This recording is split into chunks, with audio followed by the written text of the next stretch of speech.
Welcome back everyone to Common Man News, and welcome to the Common Man segment, where we talk about who the common man is, and, in this case, who he was. Please join me in welcoming the director and writer of the new hit documentary, Fantastic Man, A Cohesive History of the Common Man.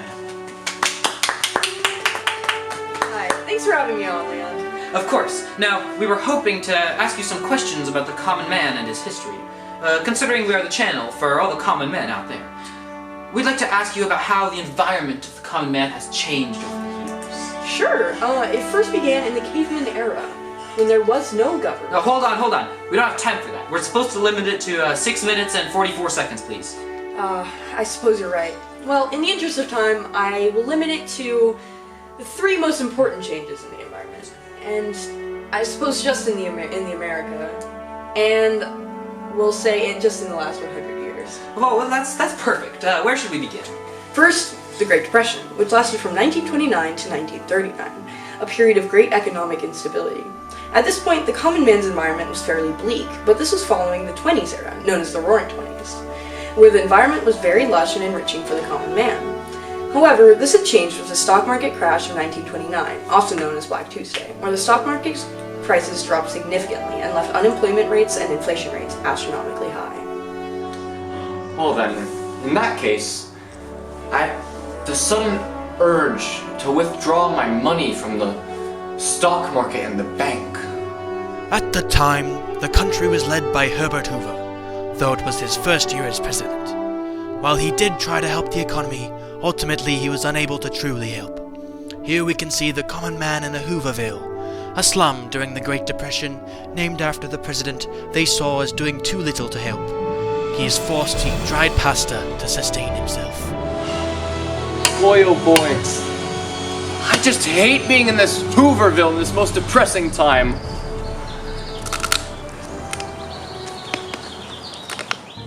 Now listen to me, your president, Herbert Hoover. I've tried to just weather out the storm. Then I tried localism and thought it would be best fixed at a local or state level. Then I tried to help the economy by getting people to work together. I put in the Federal Home Loan Bank Act, implemented the check tax, passed the Glass-Steagall Banking Act, but nothing seems to be working. I tried to help these people, but they just keep naming things after me. Hoovervilles, Hoover flags, Hoover blankets. What's next? Hoover presidents? But I have a plan. I have a corporation. However, Hoover wasn't able to make much difference with his Reconstruction Finance Corporation, where he gave money to banks and large corporations with the hope it would make it back to the common man, as per the theory of trickle-down economics. The banks did not increase their loans as was asked of them, and businesses often didn't hire new workers if they did get the money. Of course, when Franklin Delano Roosevelt came to the presidency, he implemented his New Deal programs, which significantly altered the ecosystem, as the federal government had gained much more power. It implemented many acts and committees, such as the Works Progress Administration, which provided many jobs in all kinds of fields. I have a job now, thanks to the WPA. That stands for Works Progress Administration, and that's great because now I can enjoy this bread. I see. Interesting. Indeed. Though the main thing that got the US out of the Great Depression was World War II, which leads us into our next event. The Great D, That stands for depression. is ending. Oh! Things are really looking up for me these days. All it takes is one little push to get this economy rolling. We've recovered from World War I. What do you mean World War I?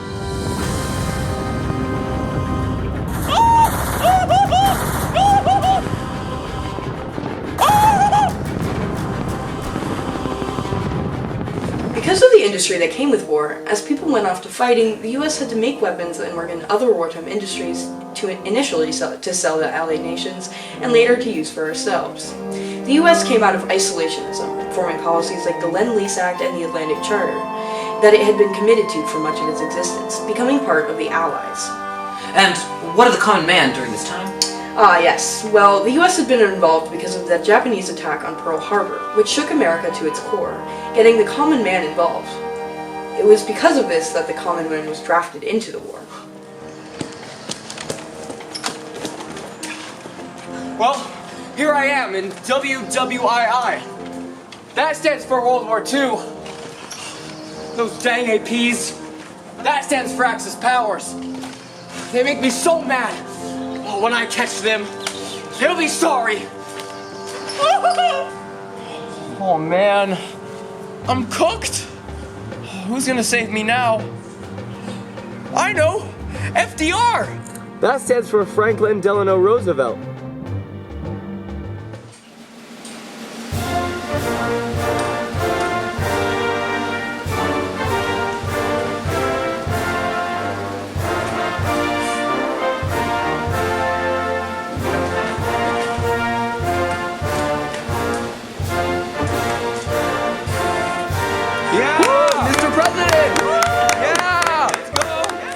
Here I am.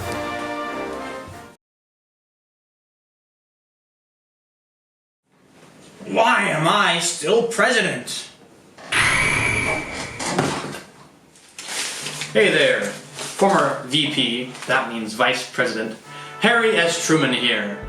I have been brought here today to talk to you about our plans against Japan. They are fierce fighters, trained to stop at nothing until the bitter end. However, I want unconditional surrender. So how can I get that if they will stop at nothing to continue the war? And I don't want thousands more of my American soldiers to die overseas in a prolonged conflict. The only way to get them to surrender is to use a weapon so destructive that they will be left with no choice but to surrender. I've sent some of the best minds in America to work in the, I think it's called the Manhattan Project. It looks like we're just making a big bomb. Not sure how that works, but it looks very expensive.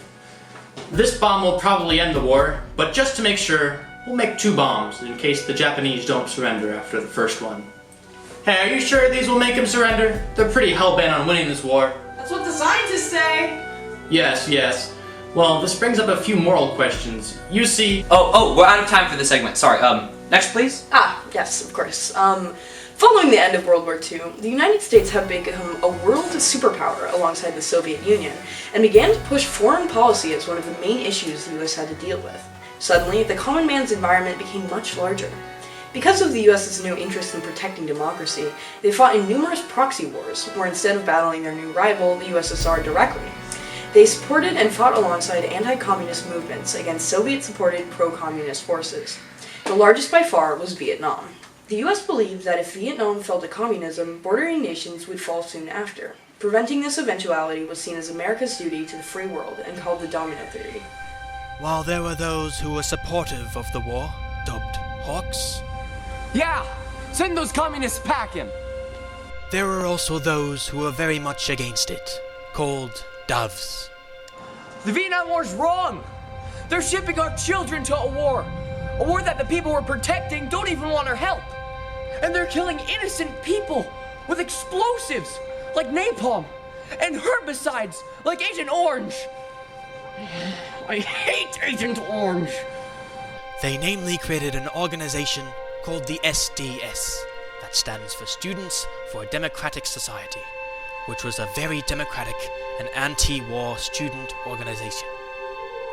Much of this outrage was caused by the large increase in power given to the executive branch through the Gulf of Tonkin Resolution, where the president was given a blank check by Congress due to an alleged attack in the Gulf of Tonkin.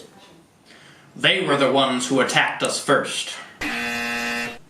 They chose violence while we were being peaceful. I think it's best to go to war with the Viet Cong. It'll be a very short war. And we'll use napalm to make the war even shorter.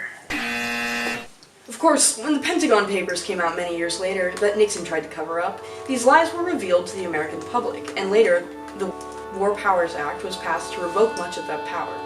However, the remnants of the power granted to the president during this era still lasts, making the environment for the common man quite unstable, especially considering the significant deficit that this war left the US in.